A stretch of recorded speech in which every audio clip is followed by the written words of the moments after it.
Hello everybody, Ryan here with Product Impressions. I have tried numerous vacuum and vac mop, what have you, combinations from various different companies. The most recent iRobot actual branded Roomba that I tried was their first iteration at the vac mop. And I must say that thing was hot garbage. You can find my review for it on here. It was a proof of concept device that never should have been released to the public. I replaced that with this Shark Never Touch. This is a completely different price point. The Roomba one was like 200 bucks. This is like 800, but this thing is fantastic.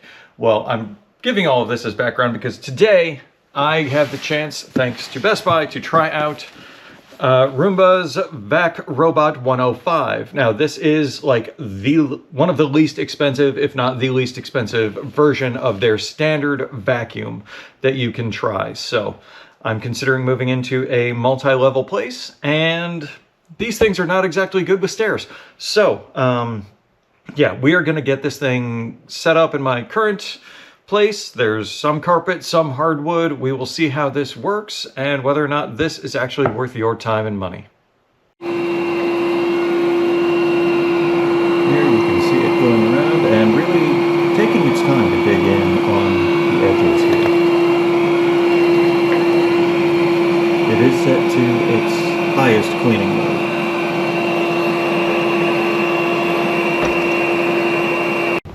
Alright, I have been using this new Roomba for about a little over a month, having it run multiple times per week, and I must say it is quite nice. They have made a tremendous advance in their low-end Roombas over where they used to be when these things first came out. They always got stuck, they always had issues with like stairs and all sorts of crap like that, and now this thing just runs. It connects to the internet, which is good because you can control it through a smartphone app. You can set up a cleaning schedule. You can even tell it to clean particular rooms. So let's go ahead and take a look at that. Here is what this app looks like on its main screen. You can see a little map of the apartment, rooms 1, 2, and 3. You can tell it to clean particular rooms, clean everything, spot clean a particular area. And you can also edit the map if you want to block off different areas. If you look in the cleaning history, this is a map of how it actually ran, and where the original Roombas just tended to scatter everywhere and just do a completely scattershot, and eventually randomly it would get everywhere. Now it actually systematically runs back and forth over the carpet. So it cleans everything in less time than the old Roombas actually did. That is a very good thing because the battery life on this is not amazing. I mean, it's good. It will suffice for a small area as I am in right now. My place is about 700 square feet, and as you can see on the green on the map, not everywhere is actually accessible. There's a fair amount of space that is taken up by furniture, or there's some stuff that's under the bed where this is not going to actually be able to clean that space.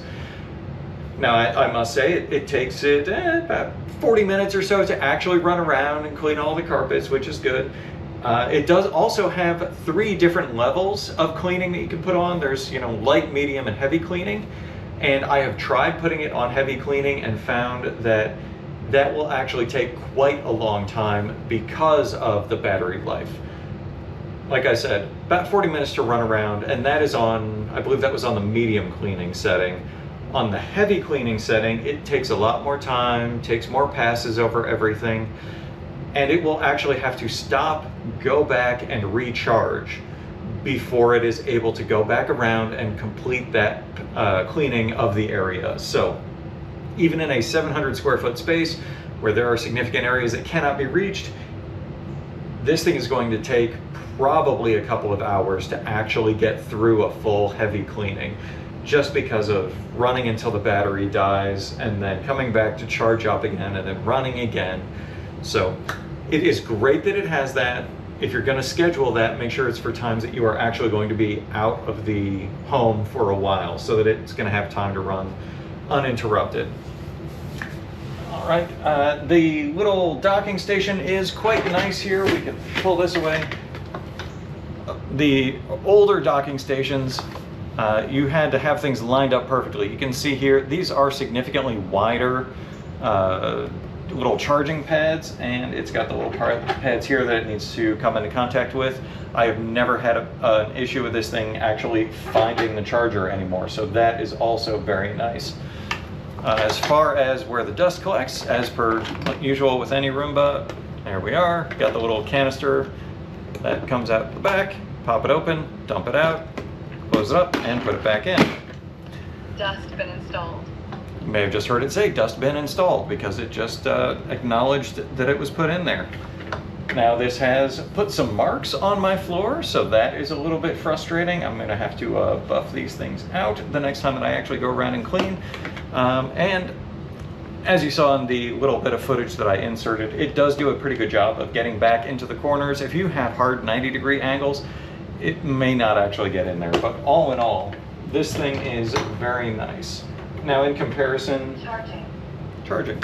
Now in comparison to the Shark Never Touch, this does require a little bit more hands-on, but then again, this thing is like a quarter of the price, so there's that.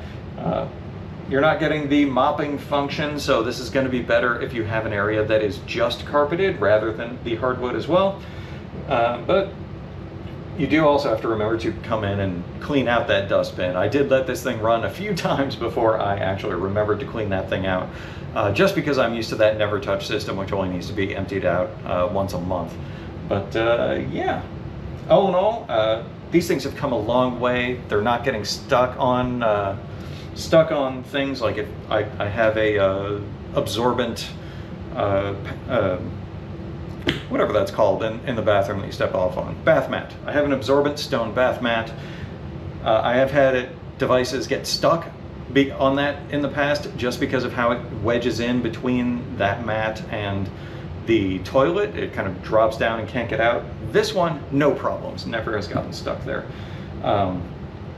Yeah, so I think that is pretty much everything I can say about the new Roomba 105. If you've got any questions, please leave them down in the comments. I'll do my best to answer whatever I can. Otherwise, like, share, subscribe, and I will see you next time.